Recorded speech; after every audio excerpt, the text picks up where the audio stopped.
ordinary lives can be holy. That's the theme for today's service, if you haven't picked up on that yet. In our gospel reading, we find Jesus choosing an ordinary life, not taking the tempter up on promises of power and glory and invincibility.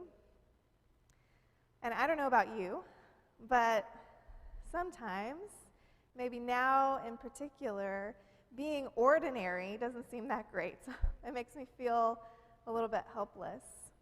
I wouldn't mind some of that magic bread and protection that Jesus turned down. With war in Ukraine, with trans kids and their families being attacked in our own state, our own city, with millions of refugees fleeing violence in Eastern Europe and in Central America and in Syria and in Afghanistan, it's overwhelming. It's easy to feel more hopeless than holy. But I've seen the pictures of the ordinary Ukrainian mothers walking miles across borders with bundled up children on their hips, and that's holy, y'all. Here in Austin, I've talked to parents. I've read letters from the ordinary parents of trans kids who are doing their very best to care for their babies. And that is holy, y'all. Ordinary people on opposite sides of the world connected in their ordinary, holy, fierce love for their children. Yeah. Ordinary lives are holy, right? And it's the ordinariness of your lives, of my life, of our lives, that's what connects us to all of them.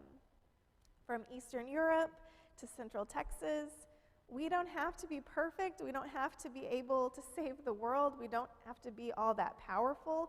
Our ordinary lives, just like their ordinary lives, are enough. Our ordinary gifts, our ordinary prayers, our ordinary actions are sacred and connected.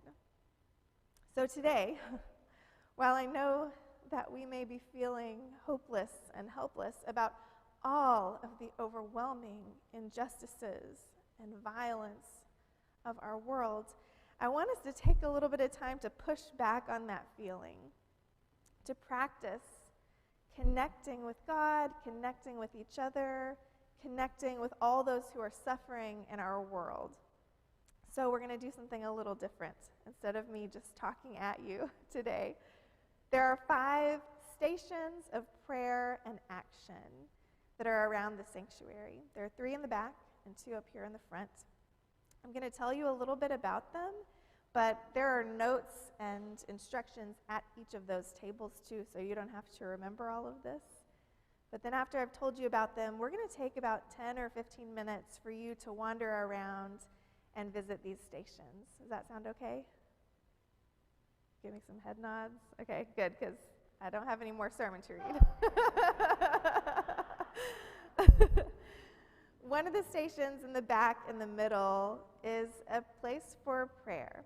It has tea lights, candles, and you're invited to bring your grief, your lament before God as you light a candle in honor and remembrance of those who have died in conflict or those who are in harm's way as you lift up a prayer for them. Also in the back on the green table that's usually there, you'll see an offering plate and some instructions. And that's a place where you can give whatever you have. There are over 1 million Ukrainians that are suddenly refugees, and they need help.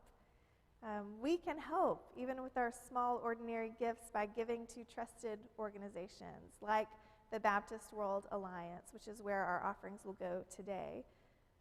They are supporting efforts in Ukraine, as well as the surrounding countries that are hosting refugees. There are already Baptist seminaries and Baptist churches that are serving as centers of hope right now as we speak. They're worshiping with Ukrainian refugees. So you can give in the offering plate there, or there are instructions on giving online as you lift up our siblings who are refugees and who need our help. Also in the back on the table that's not usually there, there are piles and piles of Play-Doh. So this is definitely, all of these stations are for kids as well and adults, but that one, don't think because it's Play-Doh that it's not for you adults. This is for everybody, and it's especially for adults. This is a station that is about softening our hearts. So I don't know about you, but I know that when I'm inundated with so much pain and bad news, it's easy for me to kind of go into my shell, harden myself, protect myself. And we're going to play with some Play-Doh and feel how soft it is as we pray for God to keep our hearts soft and open. And then you're invited, if you'd like, to make some kind of symbol of peace with that Play-Doh and leave it there for now. Up in the front, we have a take action station right here. There's a table with 4 chairs and also some space on the pews, and we've got UBC cards and envelopes there for you to write our elected state officials about the governor's directive toward trans kids' families. There are cards and envelopes for you. If you will write and address them, then we will post them and put them in the mail tomorrow morning. And there are also some prompts at that table to help you get started. If this is your first time writing an advocacy letter, just speak from the heart. Use those to help you get your brain going, but write as the Spirit guides you. And then finally, at the altar table, this is our station where we can connect all of those interlocking injustices together and our own connection with those. Fannie Lou Hamer said that nobody's free until everybody's free. We're all in this together. So you are invited to write your name on a strip of paper and add it to the chain. Either side is great. And then write down the name of a city that you want to hold in prayer, or a country, or a group of people that is experiencing oppression or violence or war, and write that on another strip of paper and add that to our chain as well. Lift those aloud to God in your hearts or aloud as we link ourselves together with all that is going on in our world in this way. All right.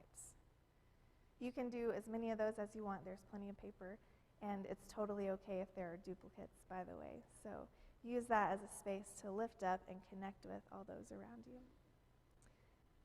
All right, we're going to take about 15 minutes. You can do these stations in any order. Go to the ones that you're more drawn to, and you don't have to make it to all of them. They'll be out after the service as well if you want to come back to them later, but we will gather back in our pews whenever you hear Jonathan stop playing music. That'll be our cue. All right. Beloveds, may you remember that your ordinary acts of prayer and giving and connection are indeed holy as we practice flexing our ordinariness together today. Go ahead.